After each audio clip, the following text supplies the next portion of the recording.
ಕೆರೆ ಶಾಸಕ ಗೃಹ ಮಂಡಳಿ ಅಧ್ಯಕ್ಷರಾಗಿರ್ತಕ್ಕಂಥ ಮಾನ್ಯ ಶಿವಲಿಂಗೇಗೌಡರು ಹಿಂದೆ ಒಂದು ಹೇಳಿಕೆಯನ್ನ ಕೊಟ್ಟಿದ್ದು ನೀವೆಲ್ಲರೂ ಕೂಡ ಅದನ್ನ ತಮ್ಮ ತಮ್ಮ ಪತ್ರಿಕೆಗಳಲ್ಲಿ ವಾಹಿನಿಗಳಲ್ಲಿ ಪ್ರಸಾರವನ್ನು ಕೂಡ ಮಾಡಿದ್ರಿ. ರಕ್ತ ಕ್ರಾಂತಿ ಆಗ್ಬಿಡುತ್ತೆ, ಏನಾದ್ರೂ ಈ ಸರ್ಕಾರಕ್ಕೆ ತೊಂದರೆ ಆದ್ರೆ ಅನ್ನುವಂಥದ್ದು ಹಿಂದೆ ಕೊಟ್ಟಂತ ಹೇಳಿಕೆ. ಅದಾದ್ಮೇಲೆ ಮೊನ್ನೆ ಕೆಡಿಪಿ ಸಭೆನಲ್ಲಿ ಬಾಂಬ್ ಹಾಕ್ಬಿಡ್ತೀನಿ, ನಾನು ಬಾಂಬ್ ಹಾಕ್ಸಿ ಎತ್ತಿನ ಒಳ್ಳೆ ದಾರಿ ಬಿಡಿಸ್ಕೋತೀನಿ, ಜಮೀನ್ ಬಿಡಿಸ್ಕೋತೀನಿ ಅಂತ. ಸ್ವಾಮಿ, ನೀವು ಚನ್ನರಾಯಪಟ್ಟಣದಲ್ಲಿ ಒಂದು ಕಾರ್ಯಕ್ರಮದಲ್ಲಿ ಹೇಳ್ತೀರಿ, ತಮಟೆ ಬಡಿದು ನನಗಿಂತ ಚೆನ್ನಾಗಿ ಯಾವನ್ ತಮಟೆ ಬಡಿತಾನೆ, ತಮಟೆ ಬಡಿತೀನಿ ಅಂತ ಹೇಳ್ರಿ ಗೋಪಾಲ ಸ್ವಾಮಿ ಅವರೇ, ಹೇಳ್ರಿ ಅಂತೇಳಿ ಎಲ್ರಿಗೂ ಅಲ್ಲಿ ಗೋಗರಿತೀರಿ. ನಿಮ್ಮ ಪರಿಸ್ಥಿತಿ ನಮ್ಗೆ ಅರ್ಥ ಆಗುತ್ತೆ, ಅದಕ್ಕೆ ಸಹಾನುಭೂತಿನೂ ಇದೆ.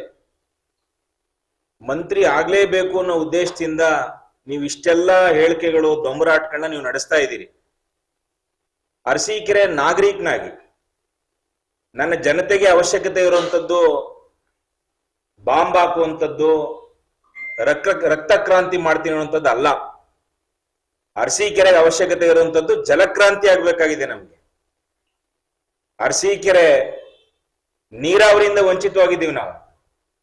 ಹೇಮಾವತಿ ನದಿ ಹುಟ್ಟದಂತ ಜಿಲ್ಲೆನಲ್ಲಿದ್ರು ಕೂಡ ಕಾವೇರಿ ಬೇಸಿನು, ಕೃಷ್ಣ ಬೇಸಿನು ಅನ್ನೋ ಕತೆ ಕೇಳ್ಕೊಂಡು ಇಷ್ಟು ವರ್ಷ ಬರದ ಬೆಂಗಾಡಲ್ಲಿ ನಮ್ಮ ಜನ ನರಳ್ತಾ ಇದ್ದಾರೆ.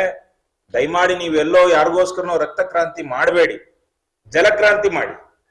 ಇಷ್ಟು ದಿನ ಹೇಳ್ತೀರಿ ನಾನು ವಿರೋಧ ಪಕ್ಷದಲ್ಲಿದ್ದೆ, ವಿರೋಧಿ ದಳದಲ್ಲಿದ್ದೆ, ಒಬ್ಬ ಶಾಸಕನಾಗಿ ನನಗೆ ಬಹಳ ಏನು ಕೆಲಸ ಮಾಡ್ಲಿಕ್ಕೆ ಆಗಿರ್ಲಿಲ್ಲ ಅಂತ ನೀವು ಹೇಳ್ತಾ ಇದ್ರಿ. ಆದ್ರೆ ಇನ್ನಾದ್ರೂ ನಿಮ್ಗೆ ಎಲ್ಲಾ ಅವಕಾಶನೂ ಇದೆ. ಕ್ಯಾಬಿನೆಟ್ ದರ್ಜೆ ಇರ್ತಕ್ಕಂಥ ಗೃಹ ಮಂಡಳಿ ಅಧ್ಯಕ್ಷ ಸ್ಥಾನದಲ್ಲಿ ತಾವು ಅಲಂಕರಿಸಿದ್ದೀರಿ. ಇನ್ನ ರಕ್ತ ಕ್ರಾಂತಿ ಮಾಡೋದನ್ನ ಬಿಟ್ಟು ಜಲಕ್ರಾಂತಿ ಮಾಡಿ ಅಂತ ಹೇಳಿ ಅರಸೀಕೆರೆ ಜನತೆ ನಿಮ್ಮನ್ನ ಮನವಿ ಮಾಡ್ಕೊಳ್ತಾ ಇದ್ದಾರೆ.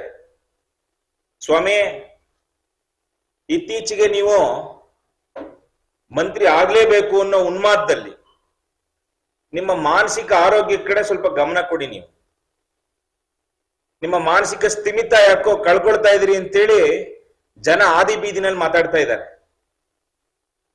ಸನ್ಮಾನ್ಯ ಎಚ್ ಡಿ ದೇವೇಗೌಡರ ಬಗ್ಗೆ, ಮಾಜಿ ಮುಖ್ಯಮಂತ್ರಿಗಳು ಮಾನ್ಯ ಕುಮಾರಣ್ಣನ ಬಗ್ಗೆ, ನಮ್ಮ ನಾಯಕರಂತ ರೇವಣ್ಣ ಸಾಹೇಬ್ರ ಬಗ್ಗೆ ಇನ್ನೊಂದ್ಸರ್ತಿ ಎಲ್ಲರೂ ಹಗುರವಾಗಿ ಮಾತನಾಡಿದ್ರೆ, ಸ್ವಾಮಿ ಶಿವಲಿಂಗೇಗೌಡ್ರೆ, ಜನ ನಿಮ್ಮನ್ನ 4ನೇ ಬಾರಿ ಆಯ್ಕೆ ಮಾಡಿದ್ದಾರೆ.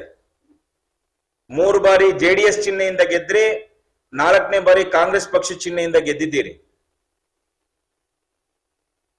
ನಿಮಗೂ ಕೂಡ ಹಾಸನದ ರಾಜಕಾರಣದಲ್ಲಿ ಒಂದು ಅನುಭವ ಇದೆ.